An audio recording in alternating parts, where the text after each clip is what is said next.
Hello friends, નમસ્તે to my channel. તો આજે આપણે બનાવીશું ભાત અને મસાલેદાર કઢી। તો ભાત બનાવવાનું પહેલાં ચાલુ કરીએ। તો ભાત બનાવવા માટે મેં અહીંયા બાસમતી ચોખા લીધા છે।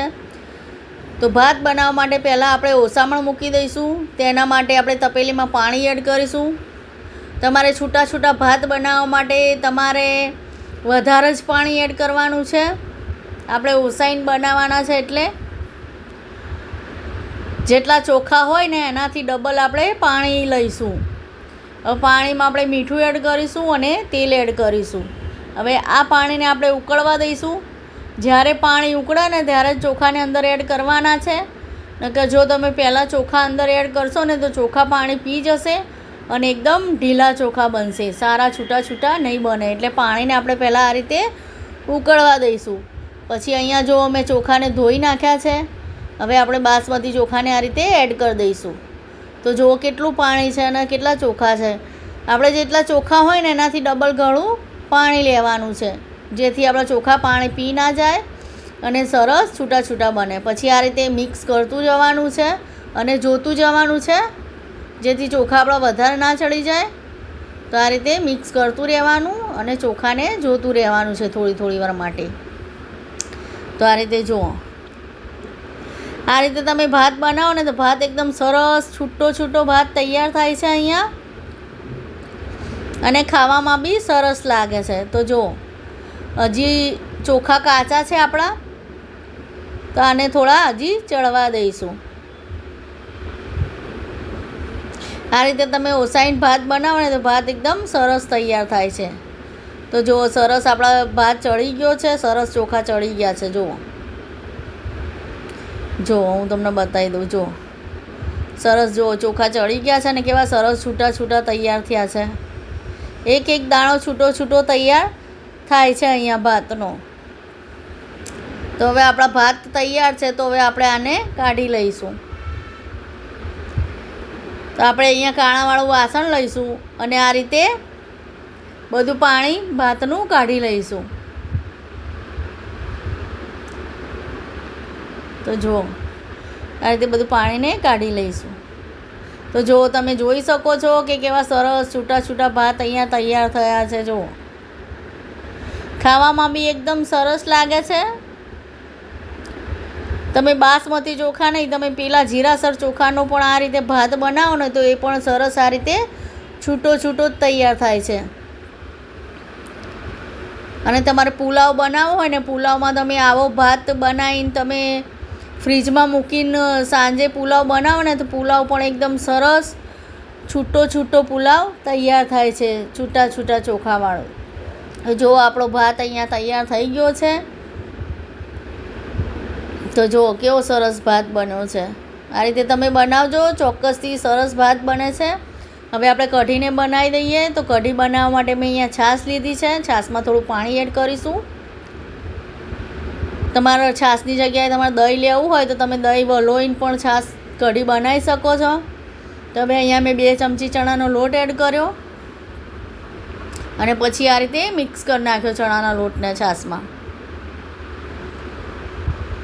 આ રીતે મિક્સ કરી નાખીશું।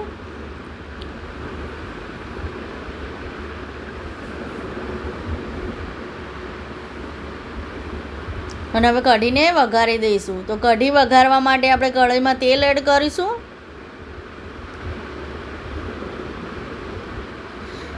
પછી આમાં જીરું એડ કરીશું।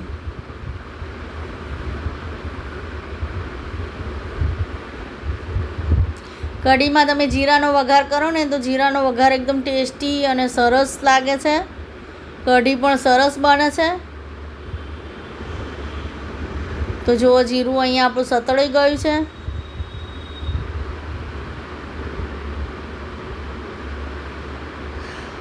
તો હવે એમાં આપણે મીઠા લીમડાના પાન, લસણ, લીલા મરચાં અને આદુની પેસ્ટ એડ કરીશું।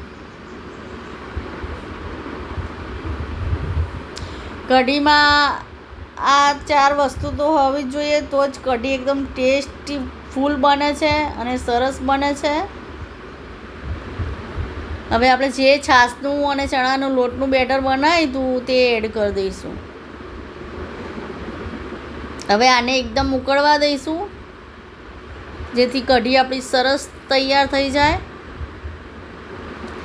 હવે આપણે એમાં મસાલા કઢી છે તો આપણે એમાં મસાલા એડ કરી દઈશું. તેમાં હળદર પાવડર એડ કરીશું, લાલ મરચું પાવડર એડ કરીશું,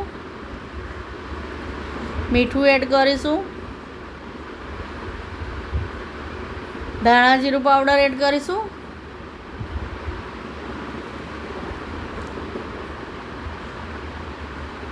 અને થોડી ખાંડ એડ કરી દઈશું. આ અહીંયા ખાટી મીઠી કઢી બનાવું છું હું.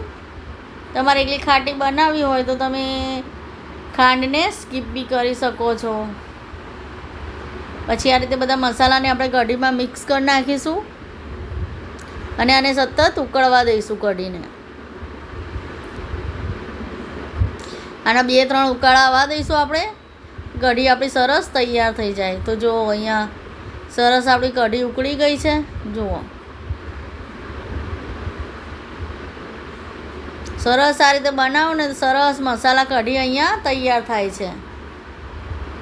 જો ફ્રેન્ડ્સ, તમને મારો વિડીયો અને રેસિપી સારી લાગે તો મારી યુટ્યુબ ચેનલને સબસ્ક્રાઈબ, લાઈક અને શેર જરૂરથી કરજો. કમેન્ટ કરીને મને કહેજો કે તમને વિડીયો કેવો લાગ્યો. તો આપણી કઢી તૈયાર છે. તો હવે એની અંદર આપણે કોથમીર એડ કરી દઈએ. કોથમીર એડ કરીને આ રીતે કઢીને મિક્સ કરી નાખીશું. તો જો સરસ